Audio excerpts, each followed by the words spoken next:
I feel that the best place to get ideas for videos is by reading the comments from previous videos. Because, you know, you don't know what you don't know, right, until somebody points out to you that, oh, you left this out, or you should have done it this way, or whatever.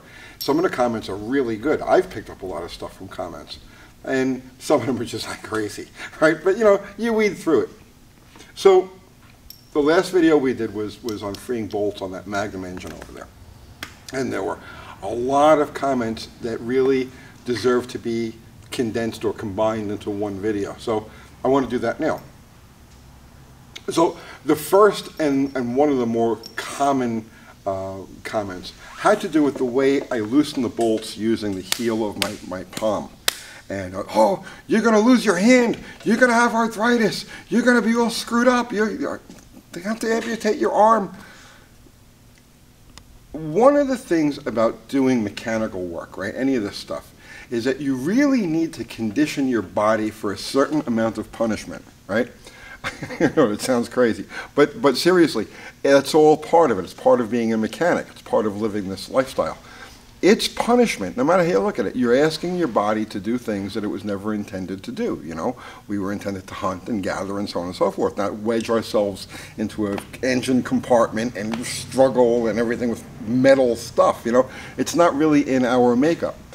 If you're the occasional wrencher, you know, like you know, the weekend guy or you know, yeah, I can see where this can definitely be a problem. And if that's the case, where you only work on this stuff occasionally, yeah, use a hammer or use a mallet. Don't use the palm of your hands. Now, if you do this on a regular basis, like this is more than your hobby, it's your lifestyle, then you owe it to yourself to build the muscles and build those parts of your body that see the most extreme punishment, and in that case, it's your hands. And the body will adapt. It'll do what it needs to do to accommodate a job that it has to do frequently. That's how we build muscles. You know, if you lift things all the time, you'll build certain muscles. Well, doing this stuff is no different. And if you wrench all the time, pushing yourself and you know, using those certain parts of your body, like this is like a hammer. This is part of what I do. You know. And it's no different than martial arts. You see martial artists, karate guys and whatnot, they build, you know, their muscles in such a way that they break cinder blocks and all sorts of stuff like that. This is no different. So, again, if you do this infrequently, you know, you're mostly a white-collar worker, let's say, and you work on your car on the weekends, yeah, don't do that. Okay, you know, but if you do this on a regular basis, start doing it. Do it gently. Do it gently at first. You know, just push your limits. Keep pushing your limits, and eventually your body will create the situation where you've got that extra hammer where you need it.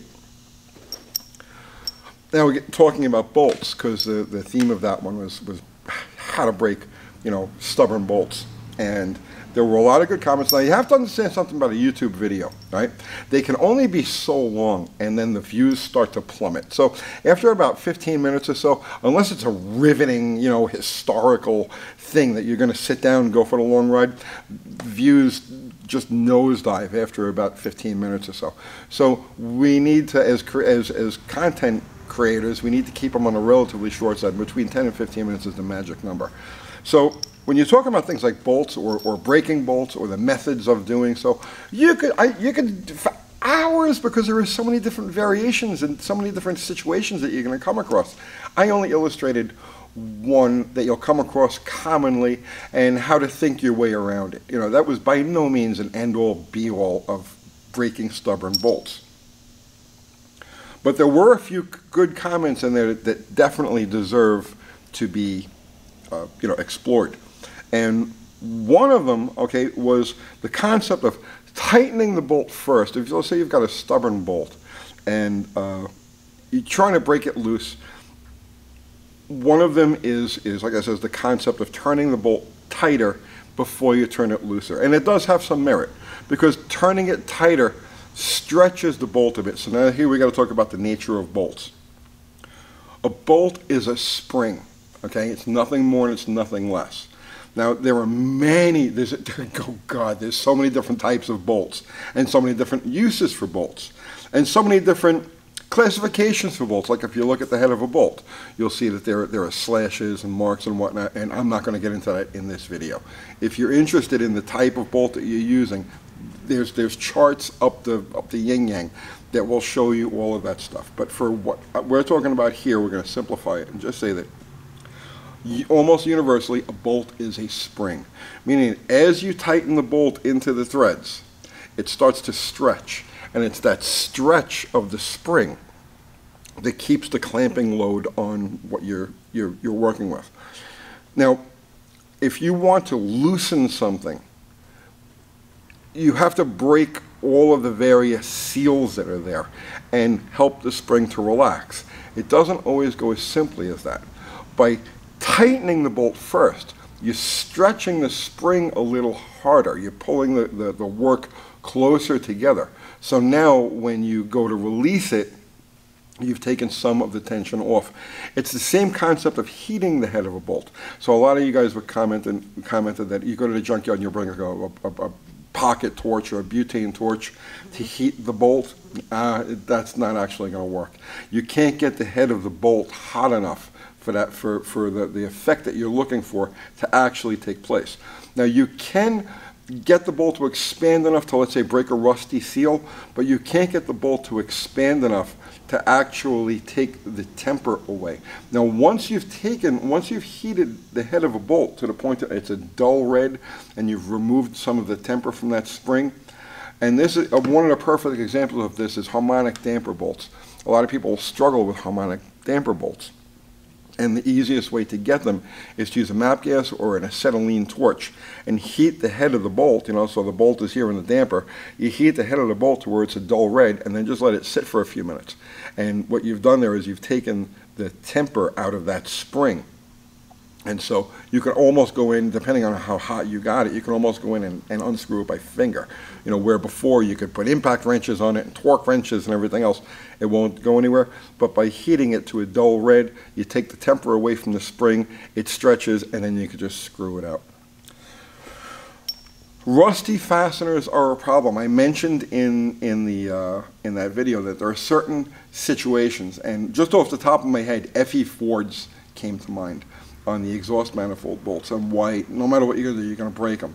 And there are several examples of this. And like I said, the situation is so varied, but it applies kind of universally, the concept. On certain bolts, like for instance on the F.E. Ford, the reason why those things will almost always break is because the bolt is threaded through a boss in the head and it's left open on this side. So what happens is, as it goes through its thousands of heating and cooling cycles and all of its different weather conditions, moisture in the air, right?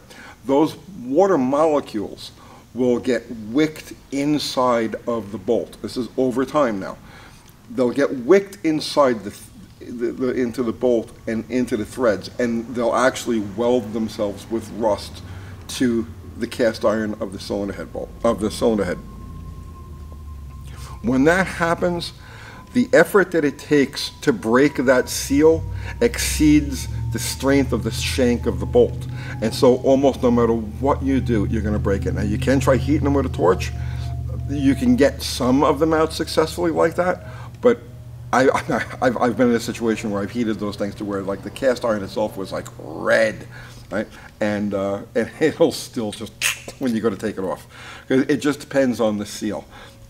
If you're building an engine where you've got an open, or building up, if you're working on a component that has an open-ended deal like that, that's exposed to a lot of heat and a lot of moisture, hitting it with anti-seize or any number of different things, and you can look at that, how to keep a bolt from rusting in place.